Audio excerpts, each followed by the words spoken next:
The Arizona sun hung low on the horizon, painting the desert landscape in shades of amber and rust. John Mac Mackenzie stood on his porch, weathered hands wrapped around a ceramic coffee mug that had seen better days. His steel-gray eyes, the same color as a warship's hull, swept across the 500 acres of rangeland that he now called home. The slight squint wasn't just from the fading sunlight. It was a habit formed from countless hours of surveillance in hostile territories. At 58, Mac carried himself with the quiet confidence of a man who had nothing left to prove. His frame, still powerful despite the silver threading through his close-cropped hair, bore the subtle scars of a lifetime of service. Each mark told a story he rarely shared, from the shrapnel scar on his left forearm earned in Fallujah to the knife wound across his right shoulder blade from a classified operation in Colombia. The ranch house behind him stood like a fortress disguised as a home. To the untrained eye, it appeared to be nothing more than a modest single-story adobe structure, its red-tiled roof and thick walls designed to withstand the harsh desert climate. But Mac had made modifications. Steel reinforcement in the walls, bullet-resistant glass and strategic windows. A basement that served as more than just storage. Old habits died hard, especially for a former commanding officer of SEAL Team 8. "Coffee's getting cold," Sarah called from inside, her voice carrying the gentle authority of someone who had spent 20 years as an Army trauma nurse. She appeared in the doorway, her graying blonde hair pulled back in a practical ponytail, hazel eyes still sharp despite the laugh lines that creased their corners. "Just checking the perimeter," Mac replied, using their old joke from when they'd first met at a Joint Forces medical facility in Afghanistan. Even then, she'd known how to read the tension in his shoulders, the subtle shifts in his stance that indicated when his mind was processing potential threats. "The cattle aren't going to stage a coup, John." She stepped beside him, her own coffee mug steaming in the cooling evening air. After 32 years of marriage, she knew when his vigilance was simply habit, and when it stemmed from something more immediate. Mac's ranch sat 15 miles north of the Mexican border, in that sparse stretch of Arizona where the Sonoran Desert grudgingly yielded to rangeland. He'd chosen this location deliberately 5 years ago, when he'd finally accepted his retirement papers. Close enough to the action to satisfy that part of him that could never fully leave the fight, but far enough to maintain the illusion of peace. The property had been a mess when he bought it, fences down, wells dry, the previous owner having abandoned it after one too many encounters with smugglers. Mac had seen potential where others saw problems. Within a year, he had the wells running clean, solar panels providing independent power, and a small herd of drought-resistant cattle that turned a modest profit. But it was the security measures that truly transformed the property. Motion sensors hidden along the fence lines. Cameras with night vision capabilities positioned to eliminate blind spots. A satellite communications system that could operate independently of local infrastructure. To visitors, it looked like a successful rancher's spread. To Mac, it was a defendable position. His neighbors, the few that existed in this remote corner of Cochise County, had learned to accept his peculiarities. They saw a quiet man who helped repair fences after storm damage, who shared his water during drought seasons, and who never asked questions about their own business. They didn't need to know about the Medal of Honor citation tucked away in his desk drawer, awarded for actions during a hostage rescue operation that officially never happened. During his 27 years in the Navy SEALs, Mac had risen from an eager recruit to commanding officer of one of the military's most elite units. He'd been there for the operation that killed Bin Laden, though his team had been assigned to a supporting role. He'd led missions in Iraq, Afghanistan, Somalia, Yemen, and a dozen other places that never made the evening news. His specialty had been high-risk operations in hostile territory, the kind where superior numbers meant nothing against superior training and tactics.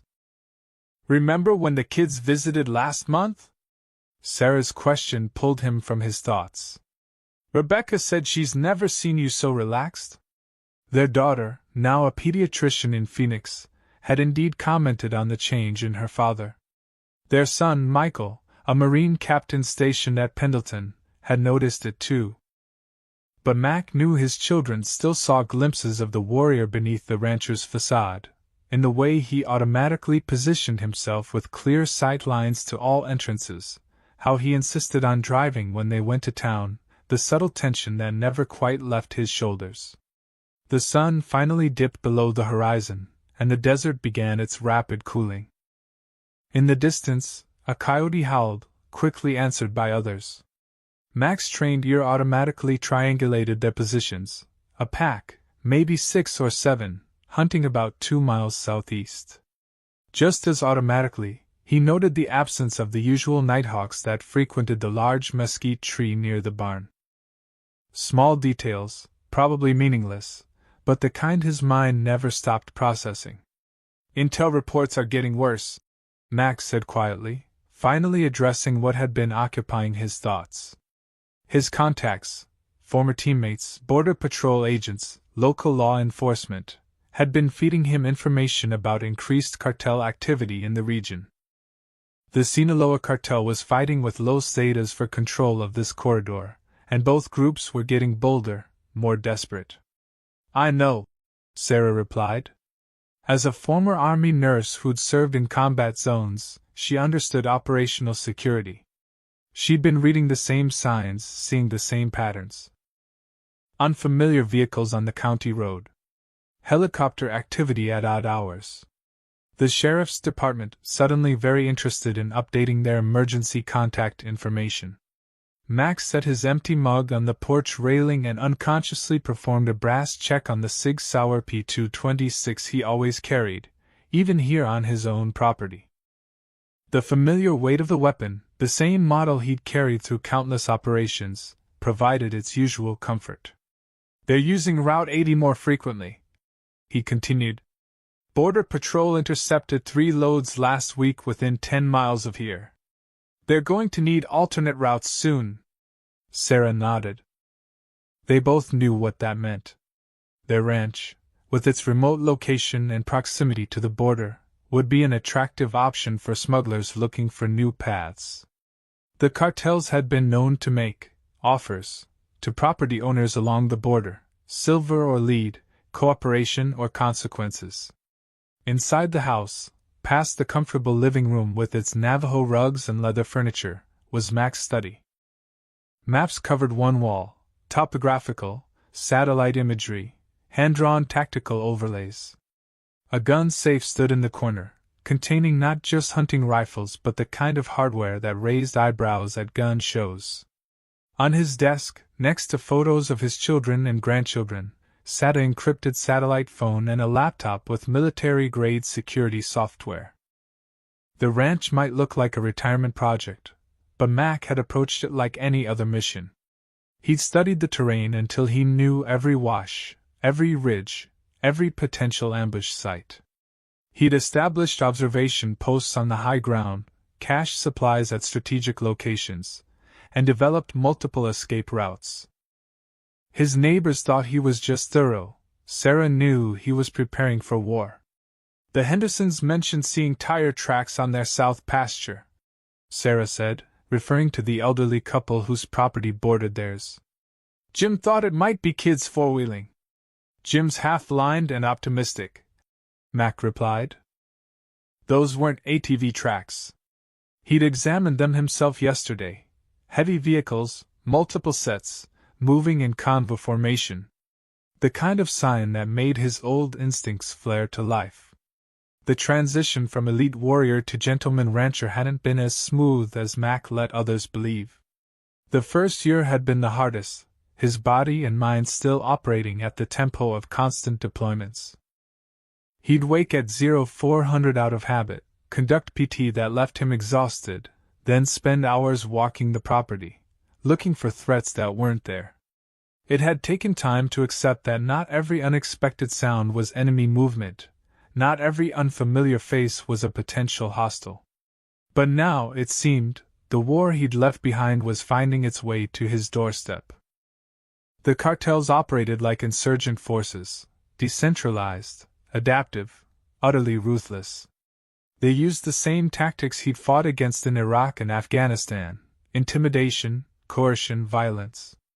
The main difference was that here, on American soil, the rules of engagement were more complex, the battle lines less clearly drawn. Mac stepped off the porch and walked toward the barn, his boots crunching on the gravel he'd specifically chosen for its acoustic properties, impossible to walk on quietly. The barn itself was another deception, reinforced and modified to serve as a hardened position if necessary. As he checked on the horses, his movements were automatic, muscle memory from years of operational discipline. The stars were coming out now, brilliant in the clear desert sky.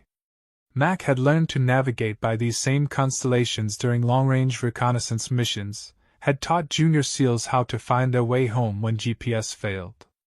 Looking up at them now, he felt that familiar weight of responsibility settling on his shoulders. Not for his country this time, but for his land, his wife, his neighbors. Sarah joined him in the barn, running her hand along the neck of her mare, a steady quarter horse named Dusty. "You're thinking about turning this place into a firebase, aren't you?" It wasn't really a question. "I'm thinking about being prepared," Mac corrected, though they both knew she was right. "The cartels are escalating their operations. Border Patrol is overwhelmed.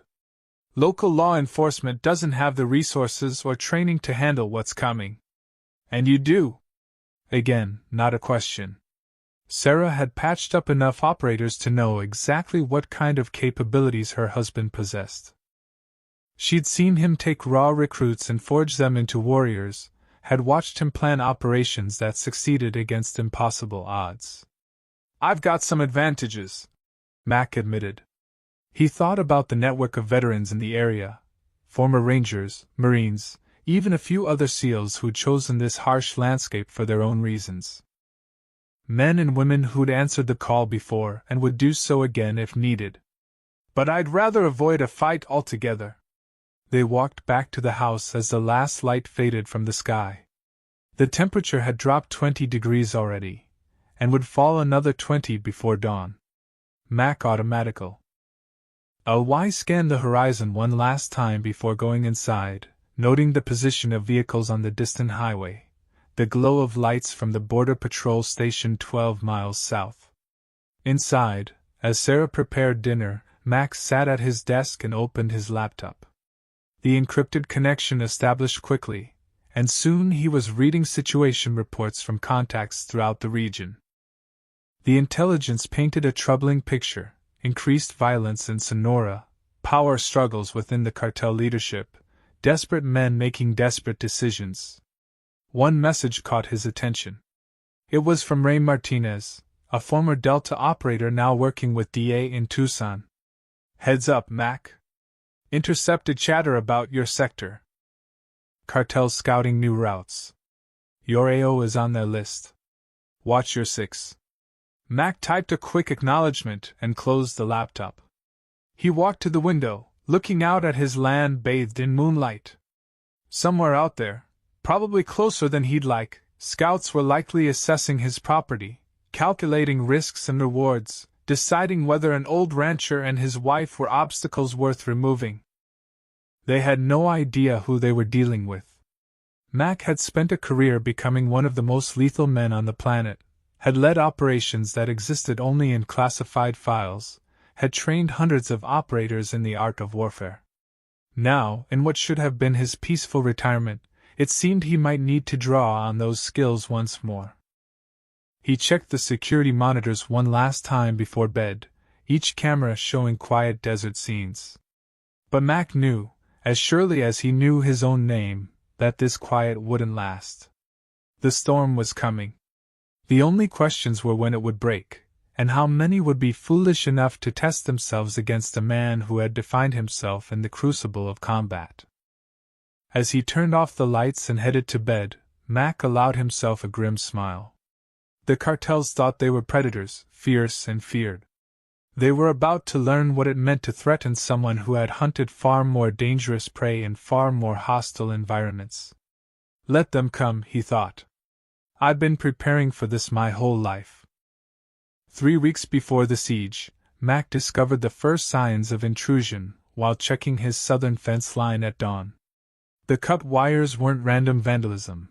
They were positioned precisely where a rocky outcropping provided natural cover from his security cameras. Fresh tire tracks, deep and wide, suggested heavy vehicles had crossed his property during the night. The tracks led toward a wash that eventually connected to an old smuggling route Mac had identified years ago when he first studied the terrain. Kneeling beside the tracks, Mac photographed the tread patterns with his phone. His trained eye cataloged details: dual rear wheels, aggressive off-road tires, at least 3 vehicles traveling in formation. The soil compression indicated significant weight, either armored vehicles or trucks carrying heavy cargo. Neither possibility was comforting. Following the tracks, Mac found where they'd stopped near a cluster of mesquite trees. Cigarette butts, fresh boot prints, and the distinct smell of gun oil told him the intruders had conducted surveillance on his ranch house from this position. They'd been professional about it. No trash left behind except for the cigarette butts, likely an oversight by someone breaking noise discipline. Mac returned to the house and pulled up his security footage. The cameras had captured nothing. The intruders had clearly studied his system and exploited its blind spots. But Mac had anticipated this possibility.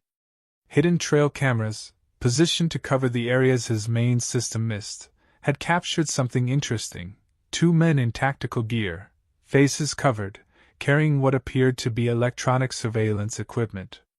That afternoon, Sheriff Tom Walsh stopped by the ranch, ostensibly for coffee but clearly on business. The sheriff, a former Marine himself, had that look Mac recognized from pre-mission briefings in Iraq. "Got some news you're not going to like," Walsh said, accepting the coffee Sarah offered. "Border Patrol picked up increased chatter about the Sonora routes being compromised. Cartels are looking for alternatives." "Already found their calling cards on my south fence," Mac replied, showing the sheriff the photos on his phone. Walsh studied the images, his weathered face growing more serious. "That's not random scouting. Those tire tracks match vehicles involved in 3 recent incidents. These guys are Sinaloa, but not the usual crews. This is their Special Operations Unit, Los Antrax." Mac had heard of them. Former Mexican Special Forces, trained by American advisors ironically, now working as the cartel's elite enforcement and logistics unit. They didn't operate like typical sicarios. They planned operations with military precision. "They've been very interested in this corridor lately," Walsh continued. "DA thinks they're establishing a new route for fentanyl shipments. Your ranch sits right in the middle of their preferred path. They're welcome to go around," Mac said simply. The sheriff sighed. "It's not that simple, and you know it. They've already convinced the Martins to allow passage. Old Joe Martin's in the hospital. Officially, he fell off his horse." Mac knew the Martins. Good people, ranchers for 3 generations. If the cartel had gotten to them, the situation was escalating faster than he'd anticipated. 2 days later, Mac was repairing the cut fence when he noticed movement on the ridge line. Through his binoculars, he observed 2 men with high-powered optics studying his property. They weren't trying to hide, they wanted him to see them. It was a message. That night, Mac's motion sensors triggered at 0200 hours. The monitors showed 2 figures near his eastern fence line. By the time Mac reached the location, armed and using night vision, the intruders were gone. But they'd left something behind: a small surveillance camera, professionally concealed in a creosote bush, aimed directly at his house. Mac examined the device without touching it. Military-grade equipment, probably worth several $1,000s. The kind of hardware that suggested serious resources and intent. He made a decision that Sarah later said was typical Mac. Instead of simply destroying the camera, he carefully repositioned it to face a blank section of fence, then placed one of his own cameras to monitor who came to check on it. The next morning, 2 men arrived in a dusty pickup truck. Mac watched through his scope from a concealed position as they discovered their surveillance equipment had been compromised. One made a phone call, gesturing angrily. Within an hour, a black SUV arrived carrying 2 more men. Through his scope, Mac could see they were armed with AK-47s. The men spread out, searching the area around the compromised camera. Mac had deliberately left subtle signs of his presence, partial boot prints, disturbed vegetation, leading away from the camera in the opposite direction from his actual observation post. The sicarios followed the false trail, demonstrating decent tracking skills but nothing that impressed the former SEAL. That evening, Mac's phone rang. The caller ID showed unknown number. He answered without speaking. Senor Mackenzie. The voice was professional, educated, with only a slight accent. We have a business proposition for you. Not interested, Mac replied. Perhaps you should hear our offer first. We understand you're a man who appreciates tactical situations. We're prepared to pay $100,000 per month for simple cooperation. You won't even know we're here. The answer is no. There was a pause. We know about your background, Commander. We respect your service. But this is business, not war. Please reconsider. I don't negotiate with criminals, Mac said and ended the call. The next morning, Mac found one of his prize bulls dead near the southern fence line. The animal had been shot once through the head, a precision kill from distance. Another message. Mac photographed the scene and called the sheriff. But they both knew local law enforcement had limited options against the cartel. That afternoon, while Mac was in town getting supplies, Sarah called his cell phone. Her voice was controlled, but Mac could hear the underlying tension. We have visitors, she said simply. Mac abandoned his shopping cart and drove home at speeds that would have concerned the highway patrol, if any had been around. He found Sarah on the porch, her Glock 19 concealed but accessible, facing 3 men in an expensive pickup truck parked just inside their gate. These gentlemen were just leaving, Sarah said as Mac pulled up. The apparent leader, a man in his 40s wearing designer jeans and ostrich skin boots, smiled without warmth. Senor Mackenzie, we were just explaining to your lovely wife about the benefits of cooperation. Mac positioned himself between the men and Sarah. Get off my property. Of course. But first, allow me to introduce myself. I am Miguel Herrera, a business associate of people who control significant resources in this region. We believe in partnerships, not conflict. I believe in property rights, Mac responded. Herrera's smile faded. A principled man. Admirable. But principles can be expensive. Ask Jose Martin about the cost of principles. He gestured to his companions, and they prepared to leave. We'll speak again soon, Commander. Please give our offer serious consideration. The alternatives are unpleasant. After they left, Mac and Sarah conducted a thorough security check of the property. They found 2 more surveillance devices and signs that someone had been testing their perimeter defenses. They're mapping our security, Sarah observed, her nurse's training overlaid with years of being a military spouse. They're doing recon for an operation, Mac corrected. This isn't about intimidation anymore. They're planning something specific. That night, Mac activated his network. He called former teammates, Border Patrol contacts, and other veterans in the area. The intelligence they shared was troubling. The cartel was systematically approaching property owners along a 30-mile stretch of the border. Most were accepting the offers. Those who refused faced escalating pressure. They're establishing a corridor, Mac explained to Sarah as they reviewed the information. Not just for drugs. Intel suggests they're moving weapons south and bringing cash north. Big money. And we're right in the middle of it, Sarah said. By design. Our property is the keystone. controlled this ranch, and they control the most direct route between their staging areas. The next few days brought more harassment. Cut fence lines, surveillance drones overhead at night, vehicles parked just outside their property line at all hours. Mac documented everything, sharing the information with federal authorities who seemed sympathetic but overwhelmed. A week after the first encounter, Mac discovered something more serious. Hidden in a remote corner of his property, someone had cached supplies, water, food, ammunition, and what looked suspiciously like surveying equipment. The location was perfect for staging operations across his land. Mac photographed everything, then made a decision. Using his demolitions experience, he rigged the cache with homemade noisemakers, nothing harmful, but designed to create a very loud statement when disturbed. He also installed his own hidden cameras to record who came to check on the supplies. 2 nights later, the desert silence was shattered by a series of explosive sounds. Mac's cameras captured 4 men frantically fleeing the scene as his noisemakers triggered.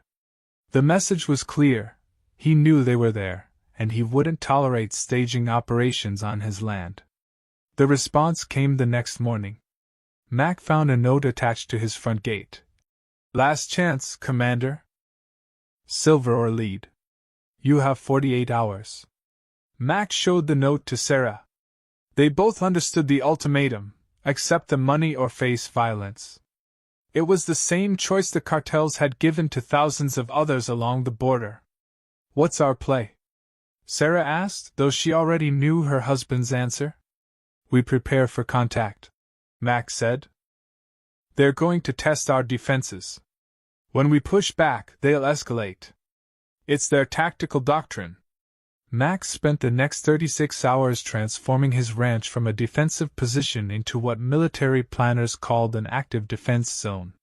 He positioned early warning systems, created false targets to draw fire, and established multiple fighting positions with overlapping fields of fire. Sarah, drawing on her combat medical experience, set up trauma stations throughout the house. As the 48-hour deadline approached, Mac received a call from Ray Martinez at DA.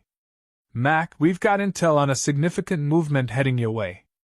At least 15 sicarios, led by that guy Herrera you met." "They're not coming to talk." "Understood," Mac replied. "Rules of engagement? Defend yourself and your property. We'll try to have assets in position, but honestly, you're probably on your own for the first hour." Mac ended the call and looked at Sarah. They'd both known this moment would come eventually. The cartels had made a strategic error. They'd identified Mac as just another rancher to be intimidated or eliminated. They had no idea they were about to engage a man who had spent decades preparing for exactly this kind of fight. As the sun set on the 47th hour, Mac conducted final preparations. He checked weapons, tested communications, and reviewed defensive positions. The ranch was as ready as his years of experience could make it. The cartels thought they were bringing overwhelming force against an aging retiree. They were about to discover why Navy SEALs commanders retired alive while their enemies did not. Mac settled into his primary observation post, night vision engaged, and waited. The real war was about to begin. The first vehicles appeared on Mac's monitors at 2,317 hours, their headlights cutting through the desert darkness like predatory eyes. Through his night vision scope, Mac counted 15 hostiles exiting 5 vehicles, 3 pickup trucks and 2 SUVs, all with Mexican plates. They moved with more discipline than typical sicarios, spreading out in a rough tactical formation that suggested military training. From his concealed position on the roof, Mac keyed his throat mic. "Sarah, I count 15 tangos, multiple vehicles. They're forming up at the south perimeter." "Copy." Sarah's voice came back calm and steady from her hardened position in the reinforced storm cellar. "Medical station is prepped. Early warning systems show no additional movement from other vectors." Mac tracked the cartel leader, Miguel Herrera, through his scope. The man was directing his forces with hand signals, dividing them into 3 teams. Assault rifles, body armor, night vision equipment. This wasn't a random group of thugs. These were Los Antrax, the cartel's special operations unit. The first team of 5 moved toward the main gate, while the other 2 teams flanked east and west. Mac had anticipated this textbook approach. He deliberately left certain paths appearing more accessible, channeling the enemy into his prepared kill zones. At 2,322 hours, Mac initiated his first countermeasure. With the press of a remote detonator, the main transformer powering the ranch's exterior lights exploded in a shower of sparks. The sudden darkness momentarily confused the attackers, causing them to freeze in place. "Lights out," Mac reported. Switching to infrared markers. The darkness was Mac's ally. While the Sicarios fumbled with their night vision equipment, Mac had already adapted. Years of operating in low-light conditions had made darkness his preferred environment. He watched as the assault teams regrouped, their infrared lasers sweeping across the property like angry fireflies. The lead team reached the main gate and began placing breaching charges. Mac smiled grimly. The gate was a decoy, reinforced just enough to appear valuable, but designed to channel attackers into a fatal funnel. He let them work, using the time to relay positions to Sarah. Team 1 at the gate, preparing to breach. Team 2 moving along the eastern fence line toward the barn. Team 3. Mac paused, tracking movement through his scope. Team 3 is setting up overwatch positions on the western ridge. The first explosion came at 2,328 hours as the breaching charge detonated. The gate blew inward, and the assault team rushed through, directly into Mac's first trap. Buried claymore-style devices, homemade but effective, erupted in a devastating pattern. 2 Sicarios went down immediately, their screams piercing the night. Mac didn't celebrate. He was already tracking the eastern team through his ACOG scope. They'd reached the barn and were stacking up for entry. Mac's finger found the second detonator. The barn doors exploded outward as his flashbangs triggered, sending the team reeling backward in confusion. From his elevated position, Mac engaged. 3 controlled pairs, 3 targets down. The surviving Sicarios scrambled for cover, their return fire wild and undisciplined. Mac was already displacing to his secondary position when the Western Overwatch team opened up, their rounds chewing into the roof where he'd been moments before. "Contact rear!" Sarah's voice crackled over the radio. 2 tangos approaching the house from the north. Mac cursed. He'd missed a flanking element. The Sicarios were more capable than he'd estimated. He keyed his mic. "Hold position. I'm moving to intercept." As Mac low-crawled across the roof, his mind flashed to a similar situation in Afghanistan's Korangal Valley. Pinned down by superior numbers, outgunned but not outthought. His team leader, Senior Chief Peterson, had taught him the principle that saved his life that day. Violence of action beats violence of numbers. Mac reached the northern edge of the roof just as the 2 Sicarios approached the back door. They were good, moving in buddy teams, covering angles, maintaining noise discipline. But they'd made a fatal error. They'd assumed the house was the objective. For Mac, the house was a trap. He triggered the IR floodlights, momentarily overwhelming their night vision. In that instant of blindness, Mac dropped both targets with precise headshots. Their bodies hadn't hit the ground before he was moving again, knowing the gunfire would draw attention. 2 tangos down, north side secure, Mac reported. "Displacing to position, Charlie." The radio crackled with static, then Sarah's voice, slightly strained. "Mac, I've got movement in the basement." They've found the service tunnel. Mac's blood chilled. The old mining tunnel that connected the basement to the barn. He'd sealed it years ago, but apparently not well enough. The Sicarios had done their homework. Copy. Activating countermeasures. Mac had anticipated this possibility too. He triggered the halon fire suppression system in the tunnel, flooding it with oxygen-displacing gas. Sicarios might be tough, but they still needed to breathe. The Western Overwatch team had Mac pinned now, their suppressing fire keeping him from reaching his next position. Rounds cracked overhead, showering him with roof tile fragments. Mac pressed himself flat, calculating angles and distances. Then he heard it, the distinctive whomp of a grenade launcher. The first 40mm grenade hit 20 feet to his left, the explosion rattling the entire structure. Mac rolled right just as the second grenade impacted where he'd been lying. Fragments peppered his back, his body armor absorbing most of the impact. Time to change the game. Mac reached for his own force multiplier, an M32 rotary grenade launcher he'd acquired during his final deployment. 6 40mm grenades, already loaded with a mix of high explosive and smoke rounds. He'd been saving it for exactly this moment.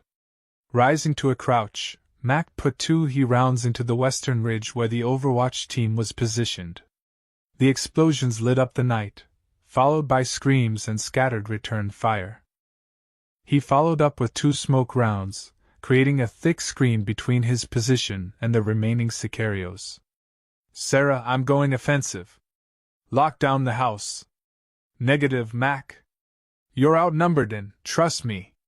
Mac dropped from the roof, landing in a controlled roll.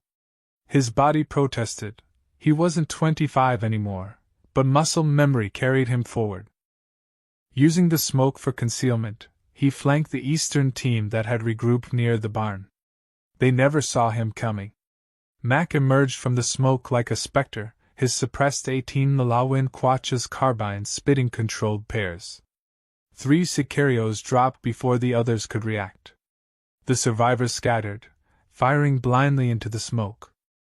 Mac's training kicked in, another flashback to SEAL qualification training.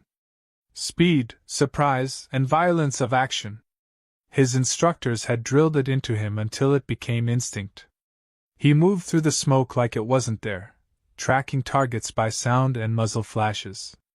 A Sicario emerged from behind a water trough, AK-47 raised. Mac's first round caught him center mass, the second through the throat. Another tried to flank left. Mac spun and dropped him with a failure drill, 2 to the chest, 1 to the head. "Miguel!" someone shouted in Spanish. "The old man is—" The voice cut off as Mac's rounds found their mark. But the shout had given away valuable intelligence. Herrera was still alive, still directing the assault. Mac's earpiece crackled. "Mac, motion sensors show vehicles approaching from the south. Possible reinforcements. Damn. The cartels never fought fair." Mac checked his ammunition, 2 magazines left for the carbine, 3 for his sidearm. The grenade launcher had 2 smoke rounds remaining. Not enough for a sustained fight against reinforcements. "Sarah, prepare for exfil. We're shifting to Plan Bravo. Already packing the go-bags." Another explosion rocked the property, this one from the direction of Mac's workshop. They were destroying infrastructure, trying to limit his options. Mac gritted his teeth. Every structure, every piece of equipment represented years of work. But things could be replaced. Lives couldn't. Mac made his way toward the house, using available cover. The smoke was dissipating, and the surviving Sicarios were regrouping. He could hear Herrera shouting orders, trying to coordinate his scattered forces. A figure appeared in Mac's peripheral vision, too close. He spun, bringing his carbine up, but the Sicario was already lunging with a combat knife. Mac deflected the blade with his rifle, feeling the knife scrape across his armor.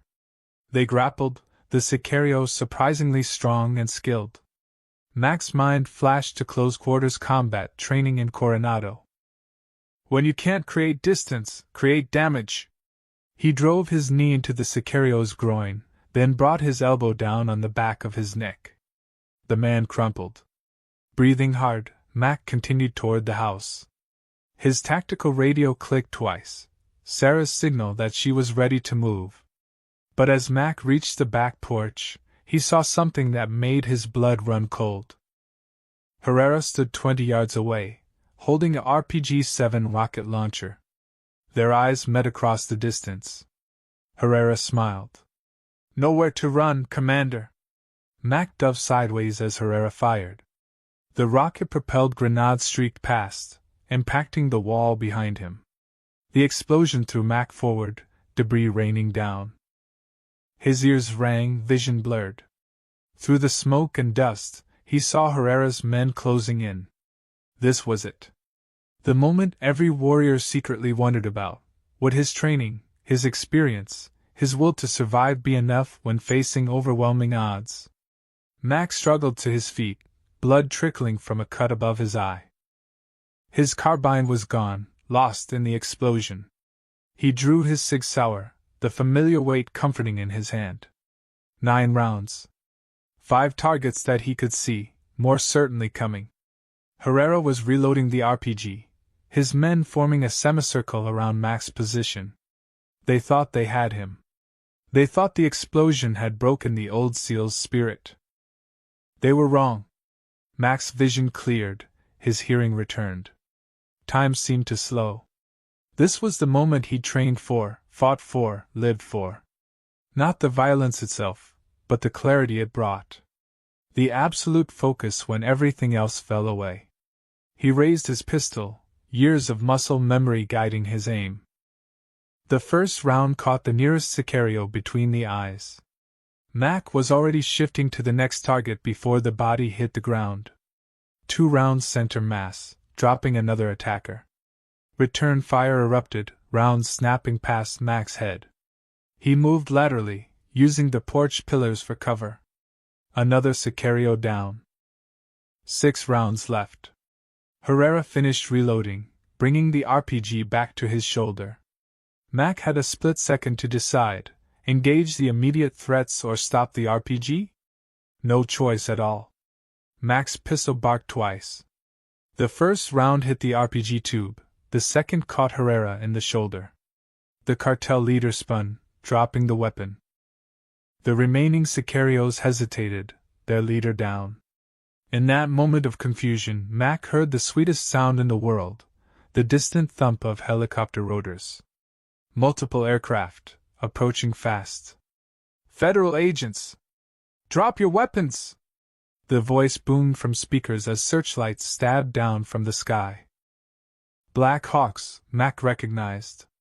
DA's tactical team had finally arrived.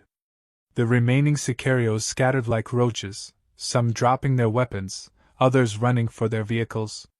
Mac lowered his pistol, suddenly aware of the pain in his back, the ringing in his ears, the exhaustion in his limbs. But he remained standing, watching as federal agents fast-strobed down, securing the scene. Sarah emerged from the house, medical bag in hand, rushing to Mac's side. "You're hit," she said, examining the shrapnel wounds on his back. "I've had worse." Mac's standard response, delivered with a weary smile. As the federal agents rounded up the surviving cartel members, the lead DA agent approached Mac. It was Ray Martinez, his contact from Tucson. "Cutting it close, Ray," Mac said. "You're lucky we came at all. This wasn't exactly an authorized operation." Martinez surveyed the battlefield, bodies, burning vehicles, scattered weapons. "Jesus, Mac? You did all this? They didn't give me much choice." Martinez shook his head. 15 armed Sicarios. Most men would have run. Most men aren't protecting their home, Mac replied, putting his arm around Sarah. As medical personnel tended to his wounds, Mac watched the sunrise paint the desert in shades of gold and crimson. The attack had failed, but he knew this was just the beginning. The cartels didn't accept defeat. They would regroup, adapt, and return with greater force. But that was tomorrow's problem. Today, he'd held the line. Today, he'd proven that some things were still worth fighting for. And today, the cartels had learned a valuable lesson about the cost of threatening a Navy SEAL's home. Sarah squeezed his hand. Think they'll try again? Mac looked at the federal agents processing the scene, at the cartel members being loaded into custody, at his property scarred by battle but still standing. Probably, he said. But now they know what they're up against. The war wasn't over. It might never truly be over. But for now, in this moment, Mac allowed himself a warrior's satisfaction. He'd faced overwhelming odds and prevailed. Not through superior numbers or firepower, but through training, preparation, and the unwavering determination to protect what was his. The cartels had brought violence to his doorstep. Mac had answered in the only language they understood. And the message was clear: this ground would not be surrendered. Not today. Not ever. For weeks after the initial siege, the cartels returned with overwhelming force. Mac had anticipated this. Wounded pride demanded retribution. Through his intelligence network, he learned that Los Zetas had joined forces with the remnants of Herrera's Sinaloa unit. They brought 50 men, armored vehicles, and heavy weapons. This wasn't a raid anymore. It was an invasion. Mac stood in his reinforced observation post, studying the approaching convoy through high-powered optics. 16 vehicles, including 2 up-armored SUVs with mounted weapons. Professional. Methodical. Deadly. Sarah, we have a problem, Mac said into his radio. Multiple technicals, at least 50 hostiles. They're not playing around this time. I see them, Sarah replied from her position in the secondary command post. Mac, maybe it's time to, no? They want this ground, they'll have to bleed for it. The federal authorities had warned Mac after the first attack: stay put, let law enforcement handle it. But Mac knew better. These cartel soldiers would return, and when they did, they'd come prepared for war. So Mac had prepared for something greater. In the weeks since the first assault, Mac hadn't just rebuilt, he'd transformed his property into what his SEAL instructors called a kinetic playground. Hidden tunnels connected fighting positions. Camouflaged bunkers housed pre-positioned weapons. Every approach was mined with non-lethal deterrents designed to funnel attackers into kill zones. But Mac's greatest weapon wasn't hardware, it was half a lifetime of experience in asymmetric warfare. The convoy stopped a half-mile from Mac's property line. Through his spotting scope, Mac watched the enemy commander, a former Mexican Special Forces colonel named Ramirez, deploy his forces with military precision. 3 assault elements, 2 support teams, and a dedicated command group. Textbook. Mac smiled grimly. Textbook tactics died hard when facing unconventional warfare. They're splitting into assault packages, Mac reported. Eastern approach through Miller's Canyon, center pushing up the main road, western element using the dry riverbed. Just like you predicted, Sarah noted. Ramirez is good, but predictable. Military minds often are. Mac began his preparations. Initiating Phase 1. Mac's first move wasn't violent, it was psychological. Hidden speakers scattered across his property began broadcasting.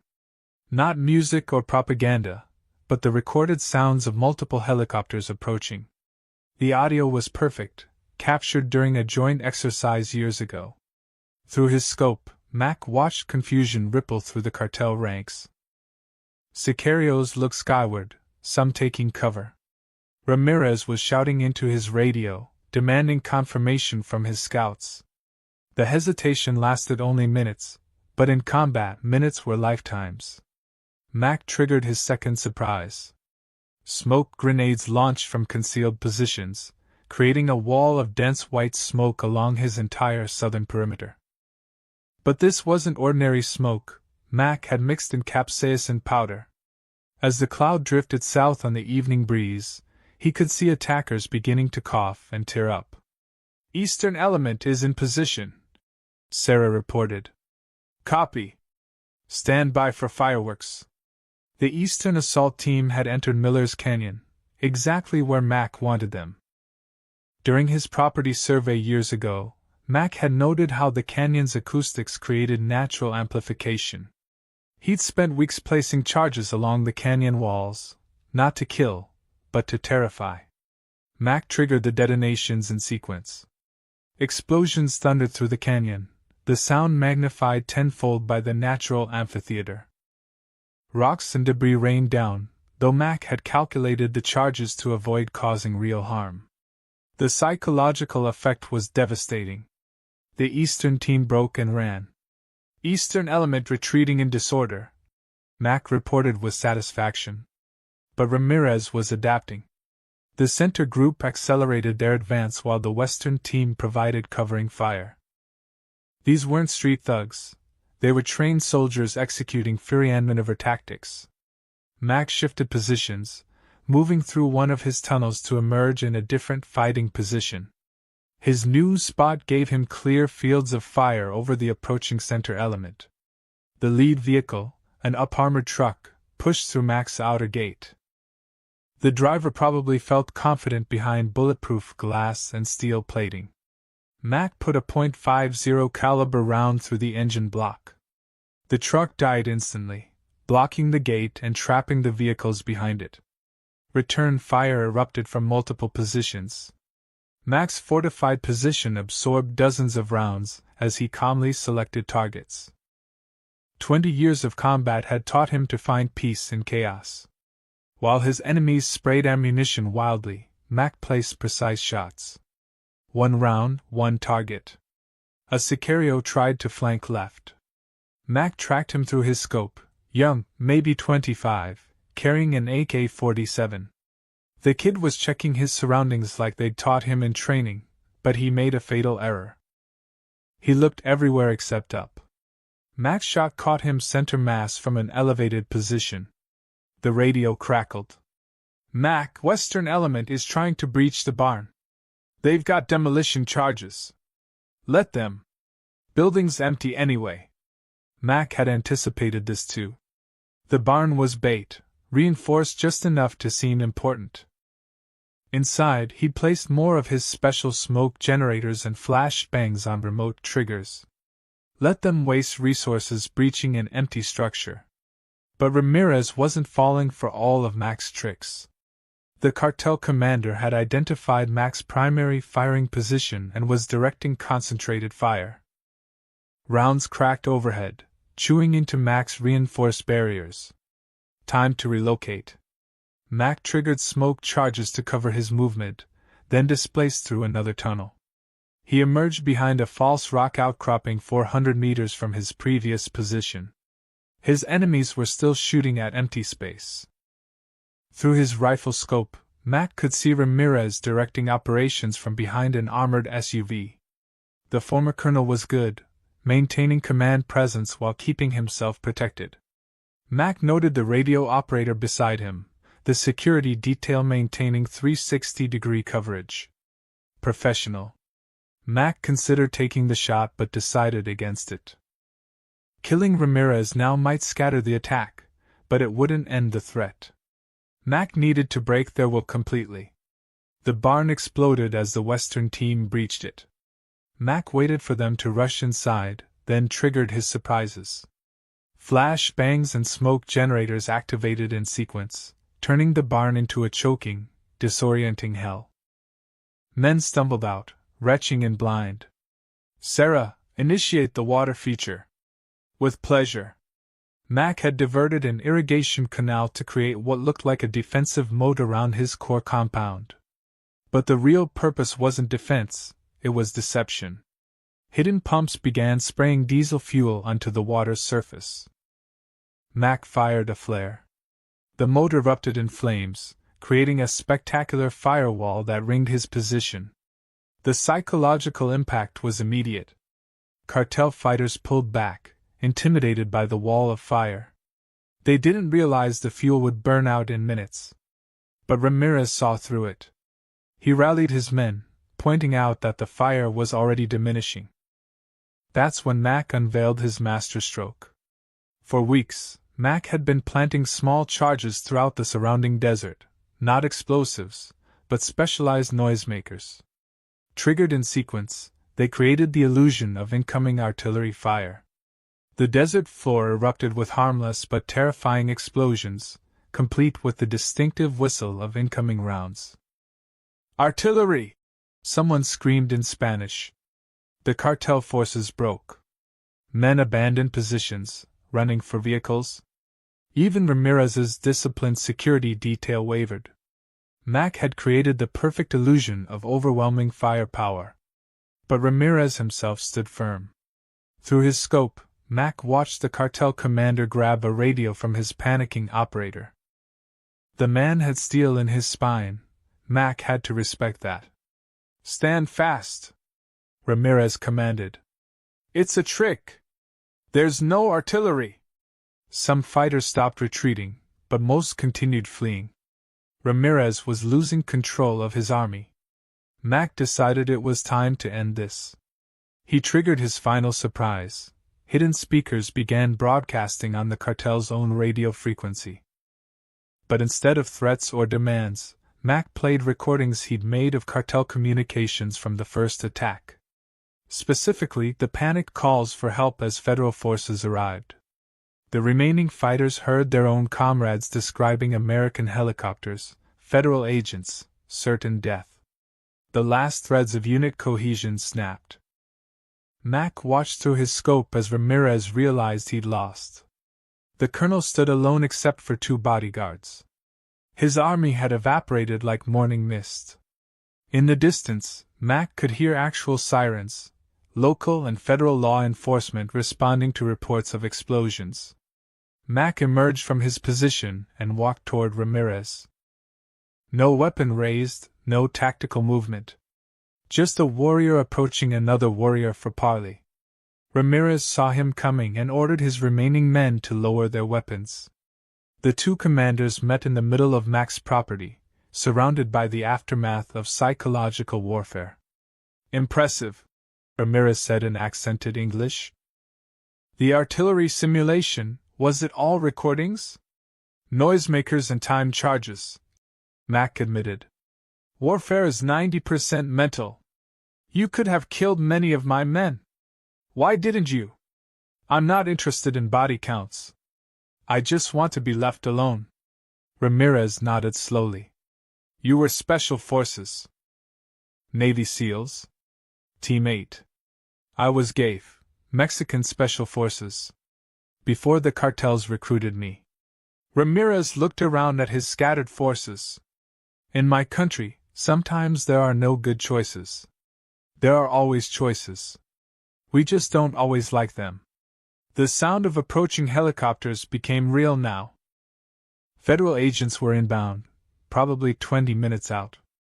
"They'll arrest me," Ramirez said matter-of-factly. "Probably.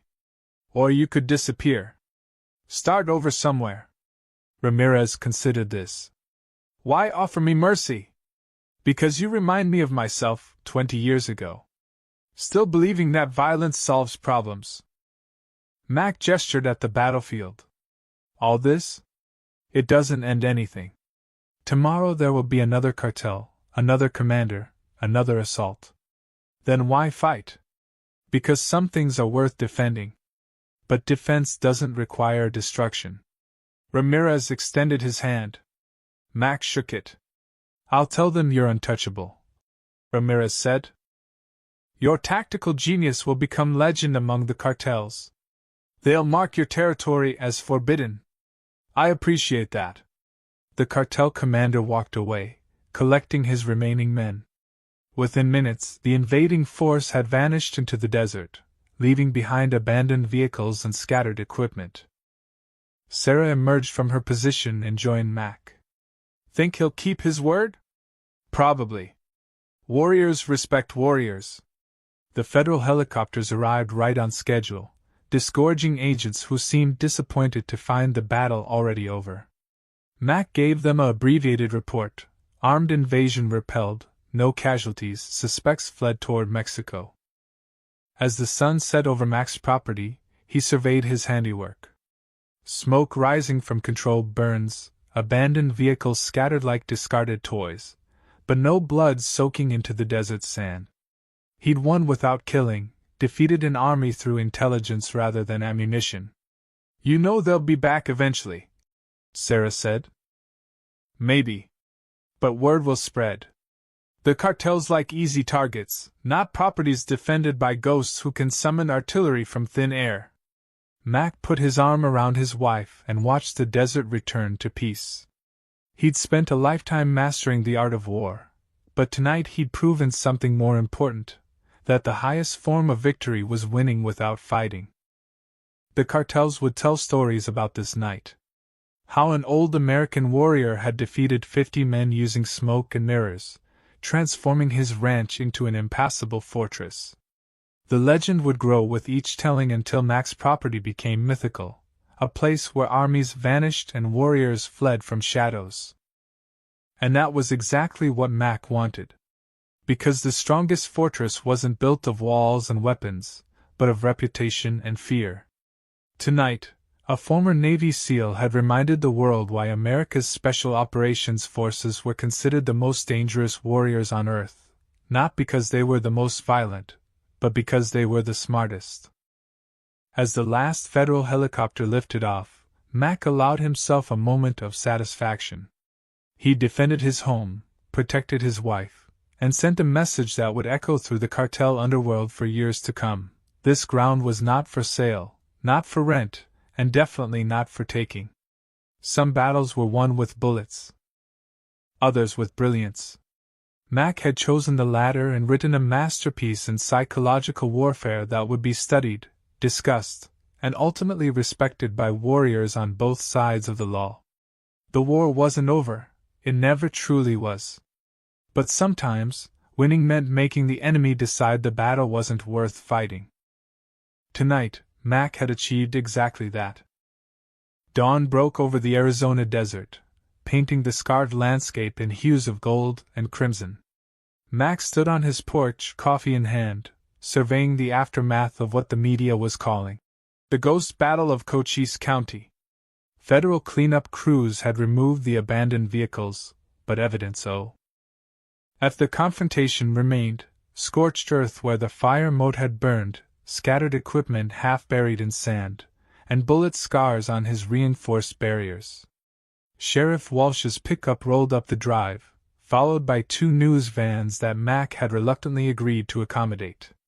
The sheriff stepped out, shaking his head at the media circus. "Morning, Mac. Hell of a thing you did here. Just protecting my property, Tom." "Protecting your..." Walsh laughed. "Mac, you single-handedly repelled an invasion force using psychological warfare that would make Sun Tzu proud.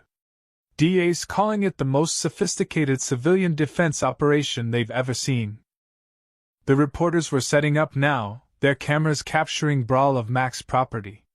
Sarah emerged from the house, her presence immediately calming Mac's visible tension about the media attention.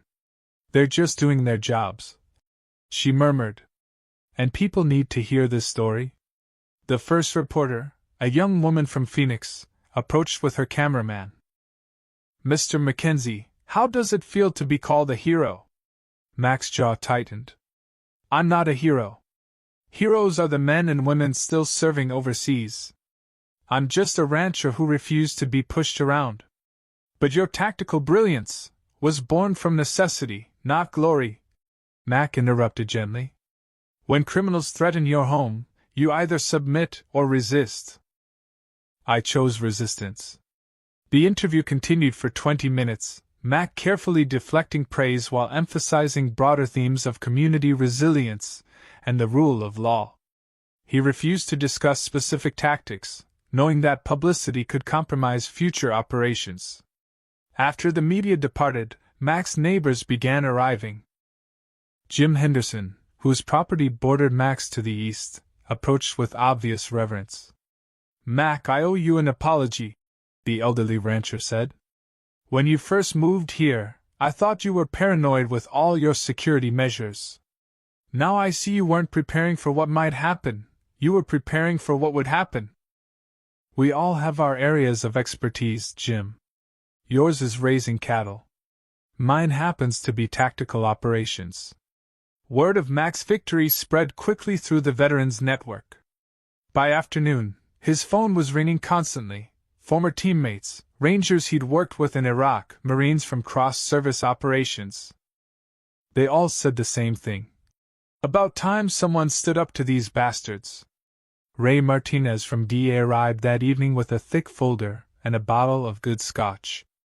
Thought you might want to see the aftermath, Ray said, spreading surveillance photos across Mac's kitchen table. Ramirez kept his word. The cartels have officially designated your property as off-limits. They're calling you El Fantasma, the ghost. Mac studied the intercepted communications. Cartel leadership had issued standing orders: avoid Mackenzie's ranch at all costs. The humiliation of losing 50 men to one defender had created a legend they couldn't afford to challenge again. More importantly, Ray continued, your actions triggered a federal task force. We're getting resources we've been requesting for years. Border patrols doubling their presence in this sector. Unintended consequences, Mac mused. The best kind. You didn't just defend your property, Mac. You changed the entire tactical situation along this stretch of border. That night, Mac and Sarah sat on their porch, watching the stars emerge. The desert was peaceful, but Mac's trained senses remained alert, a warrior's habit that would never fully fade. You've changed, Sarah observed. Not because of the fighting, but because of how you chose to fight. Mac considered this. 20 years in the teams, I was taught that violence was the ultimate solution. Maximum force, minimal time. But here, he gestured to his property, I had to protect more than just ground. I had to preserve a way of life. And you did it without taking lives. That's the real victory, Mac agreed. Proving that strength doesn't require brutality. Over the following weeks, Mac reluctantly embraced his new role as a community leader. Other ranchers sought his advice on security measures. Local law enforcement requested training in asymmetric defense tactics. Veterans groups invited him to speak about transitioning from military to civilian life.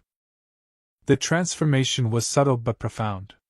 The warrior who had once operated in shadows now stood in sunlight, sharing hard-won wisdom with those who needed it. At a town hall meeting, Mac addressed a packed room of concerned citizens. The cartels prey on fear and isolation, he told them.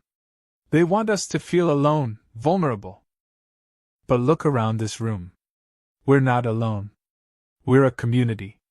And a united community is the strongest fortress there is. He helped establish a neighborhood watch program staffed by veterans. They called themselves the Desert Guardians, not vigilantes, but trained observers who could provide early warning and coordinate with law enforcement. 3 months after the siege, Mac received an unexpected visitor. Colonel Ramirez stood at his gate, dressed in civilian clothes, hands visible and empty. I'm not here as Cartel, Ramirez said when Mac approached. I'm here as a man seeking wisdom. They talked for hours. Ramirez had left the cartel, using contacts to disappear and start fresh.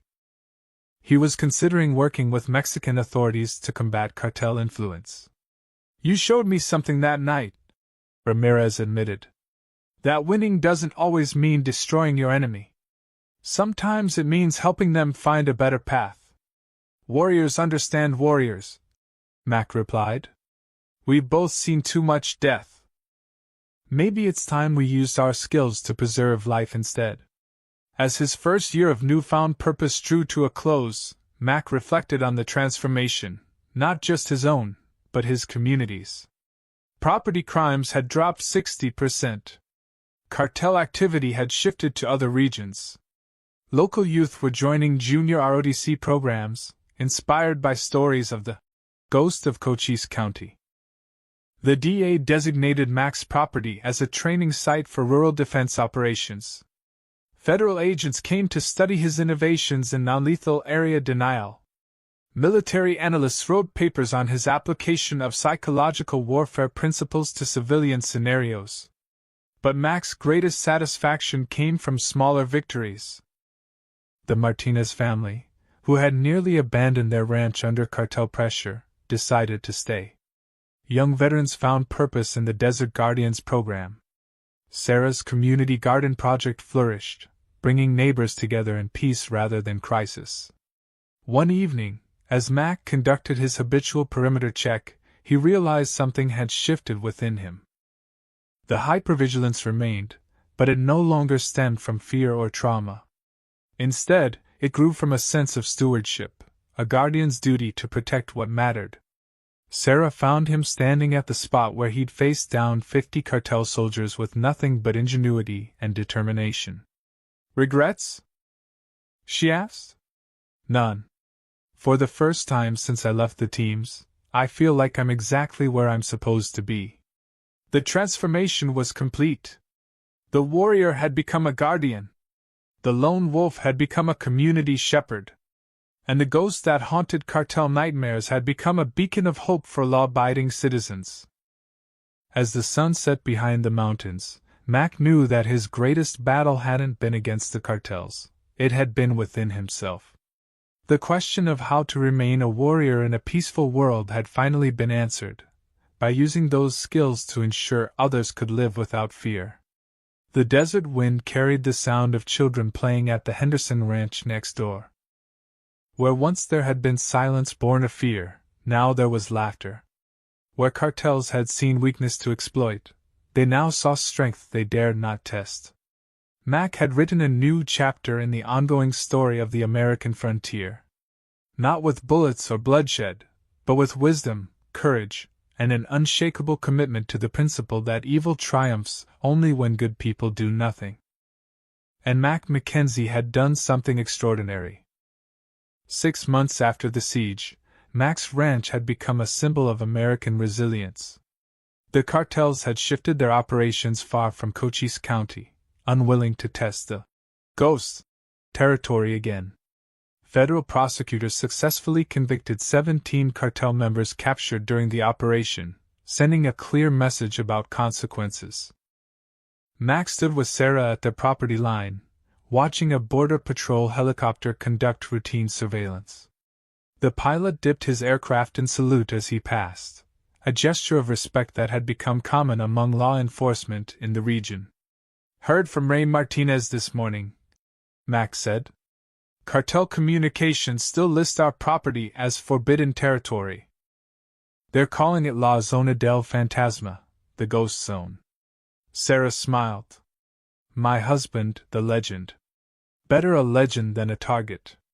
The transformation of the region was remarkable. Property values had stabilized.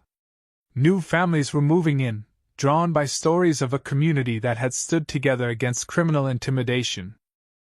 The Desert Guardians program had expanded to 3 counties, creating a network of vigilant citizens working in partnership with law enforcement. Mac had received a letter from the Pentagon, offering him a consulting position with Special Operations Command. They wanted to study his methods for application in unconventional warfare scenarios. He politely declined, choosing instead to focus on local initiatives. "This is where I belong," he told Sarah. "Not in conference rooms, but here on the ground, making a real difference." The ranch itself showed few scars from the battle. Mac had repaired the damage, though he'd deliberately left a few bullet holes in the barn wall, reminders that freedom required vigilance. As the sun set, Mac reflected on the journey from elite warrior to community guardian. He'd proven that strength wasn't about how many enemies you could kill, but about how many lives you could protect. The cartel's defeat was undeniable. Their forces had scattered like leaves before a storm, their reputation shattered against an old warrior's cunning.